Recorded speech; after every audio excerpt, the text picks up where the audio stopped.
I'm really, really in tune with the idea of being in alignment to your world.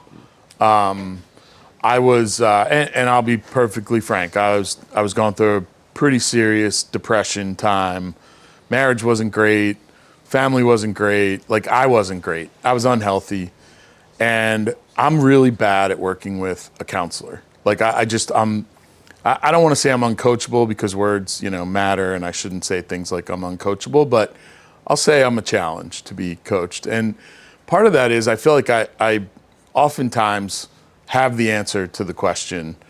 And when I sit with counselors and they ask questions, I'm like, I'll give you the answer, but I already know that I should like be doing this or I should be thinking this or whatever. So I get kind of cynical when I go into those settings. But I was working with a counselor during a period of time where, again, I was really struggling. And one of the topics that came up, interestingly, was I was still living, our family was still living in the home that we bought when I was a struggling, brand new entrepreneur, and it was small. We had massively outgrown it. And this is going to sound maybe obnoxious and go against the frugality idea, but the net value of the cars in the driveway of our house was higher than the value of the house. And what this counselor said to me was, every day, subconsciously, when you go home, that house that you live in, and I'm sure it's a delightful place and we kept it great, but it doesn't fit the mental model of the world that you've built for yourself. And it wasn't about the cars in the driveway, it was about that was the right house at that moment in time, but we had, through a lot of hard work, and again, I talk about the whole family. Like when you build a company as an entrepreneur, everyone in your family plays a role. Everybody deserves to basically, reap the rewards of all that hard work. And you're out of alignment, your family's out of alignment, that house is really a detractor for you. And we ended up buying a different house. And it wasn't about luxury, elegance, opulence. It was about being in alignment with the level of abundance we were creating in the world for ourselves, but for others as well. Like we were serving customers at an incredibly good level. We were taking really good care of our employees. I just wasn't taking good care of me. So I'm okay with frugality, but when frugality becomes the central theme, we all know the stories about Warren Buffett and the pickup truck, and he lives in the same house. And listen, that's great, and that story's interesting, but that is out of alignment with a level of abundance he created. And listen, he did well with it and all the things, but I think if you're going to operate in abundance and you have scarcity ideas in your life, they really pull you out of that abundance mindset. So I'm not saying you should be spendthrifty. I'm not saying you should be wasteful, but your internal abundance mindset should match your external abundance mindset. And frugality for frugality's sake, I believe, can interfere with that. Yeah, I'm with you. And so I think I'm the least frugal person, but I don't like waste. Right. That's something that I really dislike. 100%. And what I see oftentimes with entrepreneurs is when they're going up, there's so much waste because they think like it doesn't really matter. Yeah. And I had a conversation with my team a couple of weeks ago about this, like, this also sounds maybe obnoxious, but we're going to Miami after this trip. And we were looking at the prices of flying private because we will travel with, I think, 11 people to Miami. And so I was checking the prices, and I think it was like 25,000 or something. And one of my team members was like, yeah, well, let's just do a webinar. I love that. Yeah. And I was like, yeah, I get the mindset, but it doesn't make up for, like, because it's like 15,000 extra to fly private, and we don't need to fly private at all in this case. So just the whole mindset of, oh, let's just do a webinar. It's like, yeah, we can do a webinar and we don't need to fly private. So it's in that case, I do think it would be waste. It will save time. It will be awesome. It will do for great videos, but it would be waste. Yeah. Or, things are going well. We have somebody on, not right now, but imagine we have somebody on their team, but we don't really take the time to somebody on the team that doesn't really belong anymore because it doesn't work out, and then keep it for a couple of months because we're busy or whatever. No, I think it's really important for entrepreneurs, especially when things are going well, to really look at, okay, where can you eliminate waste? You don't need to be frugal. You can have a really expansive life doing amazing things. But I do think a lot of entrepreneurs, whenever things are going really well, they waste a lot. Yeah. And then, when things are not going so well, they wish that they could save or get back the waste that they wasted a while ago. So yeah, that's. I may or may not have lived that exact situation many, many, many times in my life. Same. I do believe, though, and I would imagine you resonate with this, spending money on experiences and creating experiences over things. Like, I'm not a big thing person. Same here. And I think you end up being kind of almost encapsulated or in a cage based on how many things you acquire. So if I have an incremental dollar to spend and I can spend it on a possession or an experience, I'm going to experience 100% of the time. Yeah. I will tell you a funny story about flying private, though, and how to maybe, I love the webinar as the driver for Can We Fly Private? I'm going to give you a 180-degree opposite view of that. Nice. And it actually relates to Necker, ironically.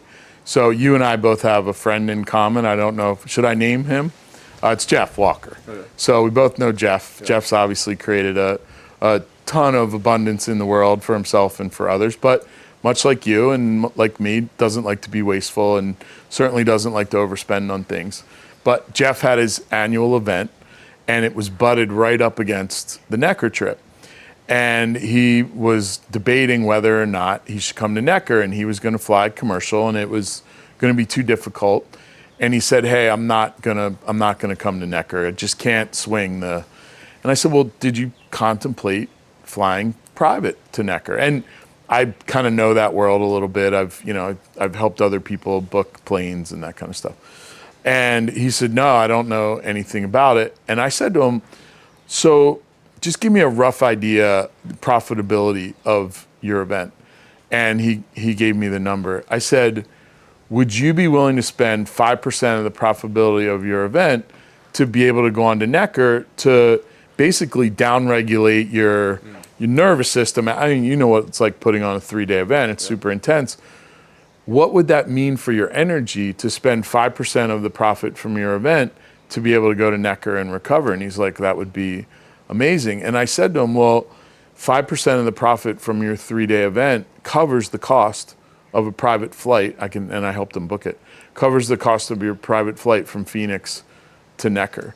So he ended up, and he never travels private, but he ended up spending what you and I would consider to be an exorbitant amount of money to fly himself and his wife and some of his team. But then he got his energy back in 4 days that probably was going to take 10 days if he had just gone back commercial to Durango or wherever he was. So I do believe that we undervalue our energy. We undervalue our recovery. And sometimes spending money on ourselves seems wasteful or maybe, not frugal enough. But when you look at it, and it's easier when a third party can look at it and say, "Come on, it's 5% of what you just made at this event. It's a no-brainer." So there are value trade-offs, I think, like that. Totally. So Jeffrey is now booking a jet. Book 2. Yeah, exactly. So let's organize a webinar. And I love the mindset too of, hey, if we want to do this, how can we create some value somewhere else to offset that? Like, that's a great mindset. Yes. So last year I got the invitation. I was in Miami. I had a white space in my calendar, and this was 2024. And Yannick sent me an email like, "Hey, do you want to come to Necker again?" And it's been a while at that time since I've been to Necker, and it's been on my mind like, "Oh, I would love to go back to Necker," but I didn't really give it that much thought. And I'm in Miami, I got white space, and Yannick sends me an email like, "You want to come to Necker? It's next week." It's like, that's a pretty cool idea. I'm already recovered from the jet lag. I'm already in this part of the world. Let's gamify this a little bit. So I came up with the idea of course I could just say yes, and I just said yes to Yannick, but I was like, what if this would be an asset? What if it wouldn't just be an investment or a liability, but it would be an asset? So I came up with the idea to create a Necker state of mind, $111, and I'll send you voice notes from the island if you sign up for $111. And so you can capture a little bit of the necker magic, mosquito magic, necker magic. Yeah. And on day one, I think I know that on day one, almost the investment of necker, we made it back. It's amazing. And it was a really creative part of me that I gave space, because I don't need to do that, but it gamified the whole thing. And I can recall one of my earliest memories as an entrepreneur were thoughts like this, like how can I make this a game? How can I make this fun? And so I did a €111 offer for just voice notes and some other stuff, or $1,111 for a one-off Zoom call with me, or 33 euros for a one-on-one with me in my home in Amsterdam. And on day one, multiple people bought multiple options. And from those offers, multiple 100K clients signed up, and all from this idea like, how can I create something of value instead of how can I just throw money at it? Yeah. And so thank you for reminding me about not maybe be too frugal with the webinar and stuff like that. So well, it's interesting. My team is looking very happy. What's interesting too is, as entrepreneurs, we get bored, right? We crave novelty, we crave creativity, and when you start to look at value creation versus value kind of spending, not only did it offset the cost of the trip, it probably satisfied a lot of your creative side, a lot of your novelty needs. Yeah. And that I think is a knock-on benefit from doing it that way. And it's one of my favorite questions that I ask all the time, and I want to ask even more to myself, is what else is possible here? Yeah. And a lot of my clients, so I use the acronym WIPE, WEIPH, what else is possible here? And a lot of my clients, they ask themselves the question, like, what else is possible here? Because oftentimes it's like, for example, you can go to Necker. Well, I don't have the time, or I don't have the money, or whatever. Or, okay, well, what else is possible here? And then keep asking that question, and then all of a sudden, and now we're here, this week here on Mosquito is literally came from the idea the last time I was on Mosquito, like, okay, but what else is possible here? Yeah. And so yeah. Yeah, no, and creativity, we've talked at length about, it's, I believe, the most important skill set that an entrepreneur needs to possess today. Especially the next coming years with AI and... Yeah, for me it changed on Friday, March 13th, 2020. I think up until that day, I could have given you a list of 10 traits that were, for different entrepreneurs, maybe more or less important, but there was a list of about 10.